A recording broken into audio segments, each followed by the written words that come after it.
तकरीबन 4000 साल पहले का वाकया है। बनी इस्राएल की किसी बस्ती में एक बहुत ही नेक और अक्लमंद दरविश रहता था। उसका बचपन से एक ही दोस्त था। वो दोस्त बचपन से ही गूंगा था और एक टांग से माजूर भी था, और उसको अपने दोस्त से मिले हुए काफी अरसा गुजर गया था। एक दिन उसका दिल चाहा कि वो अपने दोस्त से मिलने जाए। अगले दिन वो अपने दोस्त से मिलने उसके गांव की तरफ पैदल चल पड़ा। गांव काफी दूर था और रास्ते में कई छोटे छोटे गांव भी आते थे। दरविश अपनी ही धुन में चलता जा रहा था कि अचानक रास्ते में उसे एक अजनबी शख्स मिला। वो शख्स दरविश के साथ साथ चलने लगा। दरविश ने सोचा कि ये तो बहुत अच्छा हुआ, किसी के साथ चलने से सफर जल्दी कट जाएगा। चलते चलते दरविश ने उस शख्स से उसका नाम पूछा। उस शख्स ने अपना नाम काबिज बताया। दरविश को यह नाम कुछ अजीब सा लगा और सोचने लगा कि यह कैसा नाम है, लेकिन उसने नाम के बारे में मजीद कुछ पूछना जरूरी न समझा। दोनों एक दूसरे के साथ चल रहे थे कि रास्ते में एक गांव आया। अजनबी ने दरविश से कहा, आप आगे चलो, मुझे इस गांव में किसी को पैगाम देना है। मैं आपसे आगे जाकर मिलता हूं। दरविश ने कहा, ठीक है, और वो आगे बढ़ गया। तभी गांव में खबर फैली कि एक शख्स को बैल ने मार दिया। जैसे ही बैल ने उस शख्स को मारा, थोड़ी ही देर बाद अजनबी शख्स वापस आकर दरविश के साथ मिल गया। फिर दोनों चलते चलते दूसरे गांव के बाहर पहुंचे, जहां एक छोटा सा कारवान बना हुआ था। वहां रुकने का इंतजाम भी अच्छा लग रहा था।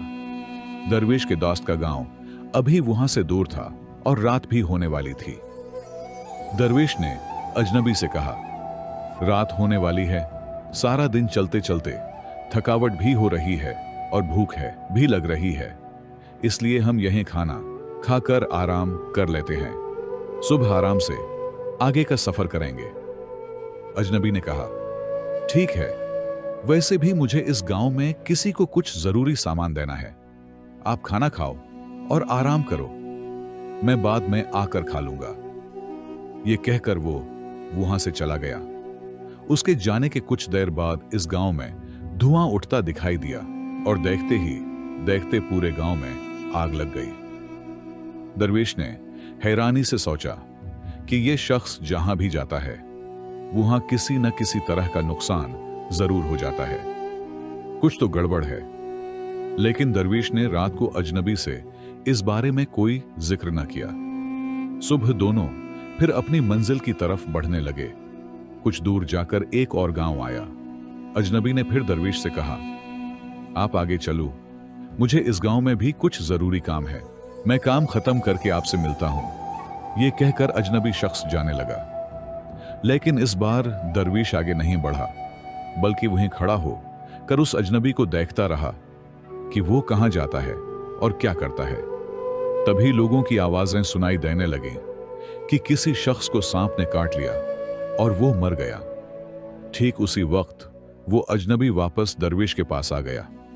लेकिन इस बार दरविश से बर्दाश्त न हुआ और उसने उस शख्स से पूछ ही लिया, तुम जहां भी जाते हो वहां कोई न कोई नुकसान जरूर होता है, क्या तुम मुझे बता सकते हो कि यह सब क्यों होता है? उसने जवाब दिया, दरविश जी, आप तो मुझे बहुत बड़े आलिम लगते थे, इसलिए मैं आपके साथ चल रहा था, क्योंकि आलिमों की सोहबत बहुत अच्छी होती है। लेकिन आप अब तक समझ ना पाए कि मैं कौन हूं। दरविश ने कहा, मैं तो समझ गया हूं, लेकिन मेरे दिल में कुछ शक है। अगर तुम खुद अपने बारे में बता दो तो मेरे लिए आसानी होगी।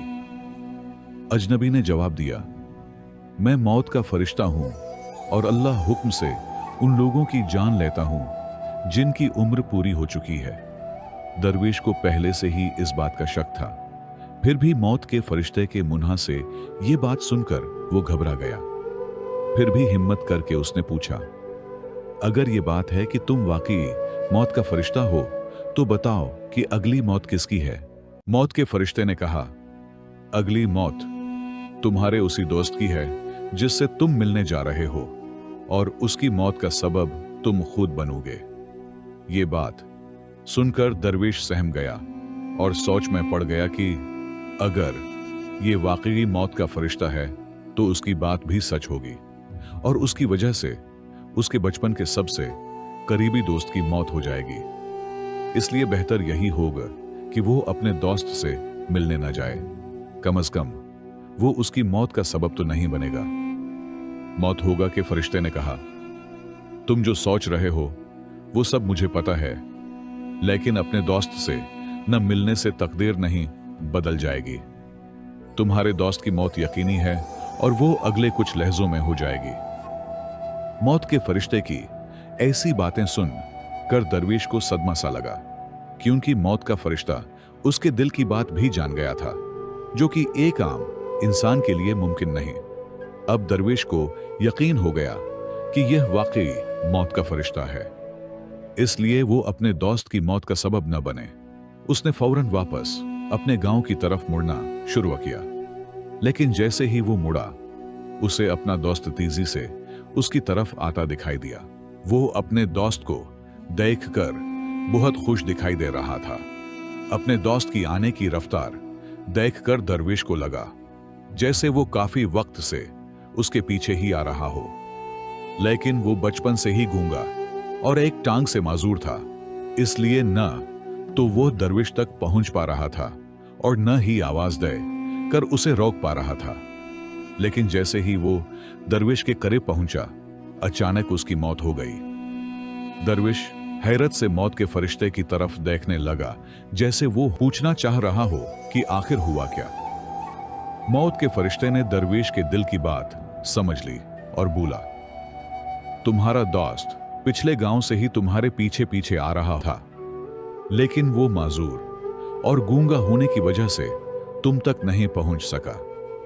उसने अपनी सारी ताकत लगा कर तुम तक पहुंचने की कोशिश की, लेकिन बुढ़ापे में जवानी जैसी ताकत नहीं होती, इसलिए दिल का दौरा पड़ने से तुम्हारे दोस्त की मौत हो गई, क्योंकि वो तुमसे मिलने के लिए अपनी हदूद से बढ़कर तुम्हारे पीछे भाग रहा था, इसलिए तुम ही उसकी मौत का सबब बने। दरवेश को यकीन हो चुका था कि वो वाक़िफ़े मौत का फरिश्ता है और उसका काम जानदारों की जान लेना है। दरवेश एक आलिम इंसान था, इसलिए वो ये भी जानता था कि मौत पर किसी का बस नहीं चलता। हर जानदार को एक ना एक दिन मरना ही है। यही सोचकर उसने खुद को संभाल लिया, लेकिन अचानक दरवेश के दिल में अपनी मौत के बारे में जानने की ख्वाहिश जागी। उसने मौत के फरिश्ते से कहा, जब मेरे दोस्त की मौत होनी थी तो तुम शुरू से ही मैं साथ क्यों चल रहे थे? मौत के फरिश्ते ने जवाब दिया, मैं तो सबके साथ चलता हूं और हर पल चलता हूं, लेकिन लोग पहचान नहीं पाते, क्योंकि लोगों के पास अपनी परेशानियों के अलावा किसी और शख्स, चीज या वाकये के बारे में सोचने या उसे देखने और समझने का वक्त नहीं होता। दरवेश ने कहा, क्या तुम बता सकते हो कि मेरी मौत कब और कैसे होगी? मौत के फरिश्ते ने कहा, अगरचा किसी आम जानदार के लिए यह जानना मुनासिब नहीं, क्योंकि कोई भी अपनी मौत के बारे में जानकर दुखी ही होता है, लेकिन तुम आलिम इंसान लगते हो और अपने दोस्त की मौत को जितनी आसानी से बर्दाश्त कर लिया, उसे देख कर लगता है कि तुम अपनी मौत के बारे में जानकर भी दुखी नहीं होगे। तो सुनो, तुम्हारी मौत आज से ठीक 6 माह बाद आज के ही दिन किसी दूसरे मुल्क में फांसी लगने से होगी, और सबसे हैरान कुन बात यह होगी कि तुम खुशी खुशी फांसी कबूल कर लोगे। ये कहकर मौत का फरिश्ता वहां से चला गया, क्योंकि अब उसके पास दरवेश के साथ चलने की कोई वजह नहीं थी। दरवेश अपने दोस्त का आखिरी रस्म अदा करके अपने गांव वापस चला गया। लेकिन दोस्तों, कोई शख्स कितना ही बड़ा आलिम क्यों ना हो, अपनी मौत की बात जानकर परेशान तो जरूर होता है और मौत से बचने के लिए कुछ न कुछ जरूर करता है। दरवेश ने भी यही किया, चूंकि वो एक आलिम शख्स था। उसकी पहचान उसके मुल्क के खलीफा तक थी। दरवेश ने सोचा कि खलीफा के पास तो कई आलिम मुशीर होते हैं, वो मेरी मौत से मुताल्लिक मसले का कोई ना कोई हल जरूर निकाल लेंगे। ये सोचकर दरवेश दरबार में जा पहुंचा और खलीफा को अपनी सारी कहानी सुना दी। खलीफा ने अपने मुशीरों को ये बात बताई और उनसे मशवरा मांगा। आखिर में सबने गौर करके कहा कि अगर दरवेश की बात सच है तो उसकी मौत भी 6 माह बाद ही होगी, लेकिन मौत तब होगी जब वो किसी दूसरे मुल्क में जाएगा। अगर वो दूसरे मुल्क में जाए ही ना तो मौत भी नहीं होगी।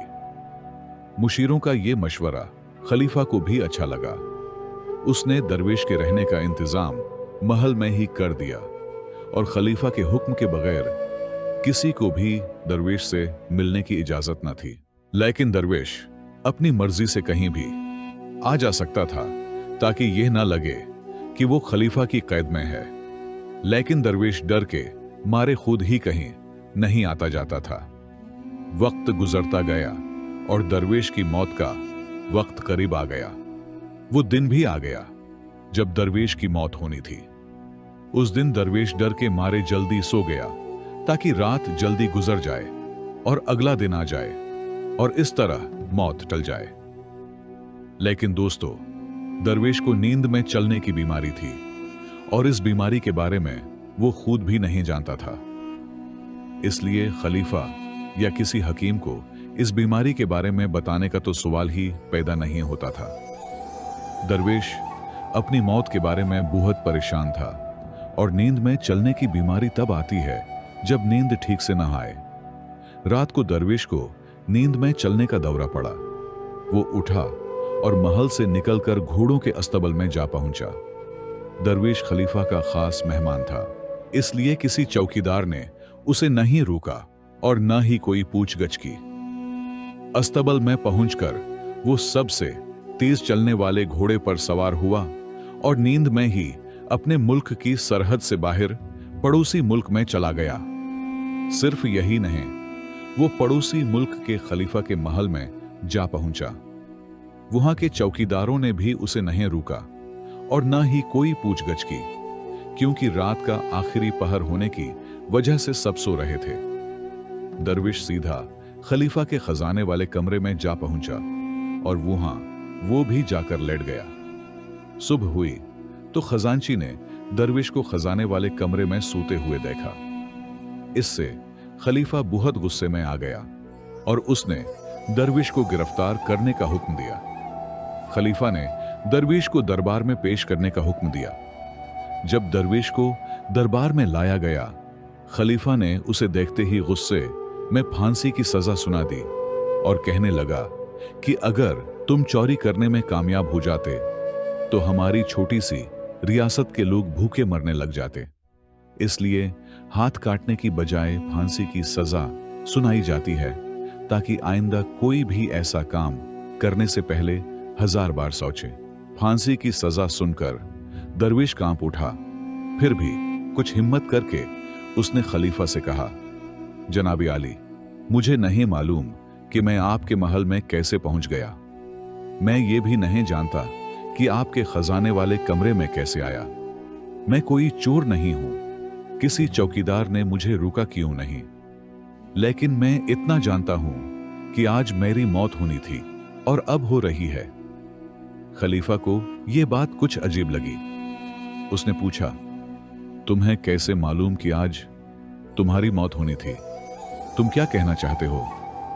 दरवेश ने पिछले 6 माह की सारी कहानी सुना दी और कहा, हजूर, मुझ में या किसी आम इंसान में इतनी हिम्मत नहीं कि वो खलीफा के दरबार में और खलीफा की मौजूदगी में चोरी कर सके। खलीफा को दरवेश की बात में कुछ सच्चाई दिखाई दी, लेकिन उसने सोचा कि शायद ये अपनी मौत से बचने के लिए मौत के फरिश्ते और अपनी मौत की पेशीन गोई का बहाना बना रहा है। खलीफा ने कहा, अगर तुम्हारी ये बात सच है और आज तुम्हारी मौत का दिन है जैसा कि मौत के फरिश्ते ने कहा था, तो मैं तुम्हारी मौत का सबब नहीं बनूंगा। लेकिन अगर ये बात झूठ निकली तो आज जरूर तुम्हारी मौत का दिन होगा। उसने फौरन सिपाहियों के हाथ एक खत पड़ोसी मुल्क के खलीफा को भेजा और दरवेश की बात की सच्चाई का सबूत मांगा। शाम तक सिपाही वापस आए और बताया कि दरवेश जो कुछ कह रहा है वो बिल्कुल सच है। पड़ोसी मुल्क के खलीफा ने दरवेश के रहने का मुकम्मल इंतजाम अपने महल में किया था। पिछले 6 माह से दरवेश उसका मेहमान था। कल खलीफा ने आखिरी बार दरवेश से उसके आराम कमरे में मुलाकात की थी और उसके बाद वो इस मुल्क में कैसे पहुंचा इसकी कोई इत्तला नहीं। इसलिए इस मुल्क के खलीफा के मुताबिक दरवेश को फांसी देना मुनासिब नहीं। अब खलीफा के सामने एक नई मुश्किल खड़ी हो गई। उसने बगैर जांच पड़ताल के दरवेश को फांसी की सजा सुना दी थी। अगर दरवेश को फांसी न दी जाती तो खलीफा के कलाम की तौहीन होती और अगर सजा पर अमल होता तो दरवेश की बेगुनाही मौत हो जाती। खलीफा ने अपने मुशीरों से इस बारे में मशवरा किया। मुशीरों ने कहा, हजूर, दरवेश को कच्चे धागे से फांसी दें। इस तरह आपके दिए गए हुक्म की इज्जत भी रह जाएगी और कच्चा धागा दरवेश को फांसी नहीं देगा, उसकी जान बच जाएगी। खलीफा को यह मशवरा अच्छा लगा। उसने हुक्म दिया कि दरवेश के लिए कच्चे धागे का फंदा बनाया जाए। दरवेश को फांसी पर चढ़ाने की तैयारी हुई। सब लोग खुशी से देख रहे थे कि न तो दरवेश मरेगा और न ही खलीफा का वादा झूठा होगा। दरवेश को भी यकीन था कि कच्चे धागे से उसकी मौत नहीं हो सकती, इसलिए वो खुशी खुशी फांसी पर चढ़ने को तैयार था, जैसा कि मौत के फरिश्ते ने कहा था। लेकिन जैसे ही दरवेश को फांसी दी गई, कच्चा धागा टूट गया। लेकिन टूटने से पहले उसने अपना काम कर दिया। दरवेश की गर्दन की रग कच्चे धागे से कट चुकी थी। दरवेश जमीन पर गिरा और तड़पने लगा। हर सांस के साथ उसकी गर्दन से खून का फव्वारा निकल रहा था। देखते ही देखते दरवेश का जिस्म मुकम्मल तौर पर साकित हो गया। सब लोग हैरान थे कि इतना कमजोर धागा किसी की मौत का सबब कैसे बन सकता है, लेकिन वाकया हो चुका था। तकदीर ने अपना काम कर दिया था। जो होना होता है वो होकर रहता है। दोस्तों, इस कहानी से हमें यह सबक मिलता है कि हम चाहे कितनी ही एहतियात करें, कितने ही तदाबीर कर लें, लेकिन हम कभी भी किसी भी सूरत में तकदीर के लिखे को नहीं मिटा सकते। हर वाकया और उसकी पूरी तरतीब पहले से तयशुदा होती है। हम उसे जर्रा सा भी उधर इधर नहीं कर सकते। इसीलिए खुदा ने हमें मुस्तकबिल जानने की ताकत नहीं दी, ताकि हम अपनी जिंदगी को बेहतर तरीके से जी सकें। यही बात इस दरवेश पर भी सादिक आती है। अगर दरवेश ने मौत के फरिश्ते से अपनी मौत के बारे में न पूछा होता तो वो 6 माह तक खलीफा के महल में डर डर कर जीने की बजाय बेहतर जिंदगी गुजार लेता। सिर्फ एक चीज तकदीर को बदलने की ताकत रखती है, और वो है दुआ। कहते हैं कि दुआ में अगर खुलूस हो और सच्चे दिल से मांगी जाए तो खुदा तकदीर को भी बदल सकता है। इसलिए हमें चाहिए कि अल्लाह से हमेशा ही अच्छी तकदीर और अच्छे मुस्तकबिल की दुआ करें। यह कहानी बहुत पुरानी है और इसे हमने अपने अल्फाज में नकल किया है। यह कहानी उस वक्त की है जब इंसान मौत के फरिश्ते को देख सकता था। अब इस कहानी में कितनी सदाकत है यह तो खुदा ही जानता है। आपको यह कहानी कैसे लगी है, इसके बारे में अपनी कीमती राय कमेंट बॉक्स में जरूर दीजिएगा। अगर कहानी अच्छी लगी तो चैनल को जरूर सब्सक्राइब करें, वीडियो को लाइक करें, शेयर करें। मिलते हैं एक और नई अमदा वीडियो के साथ। तब तक के लिए खुदा हाफिज।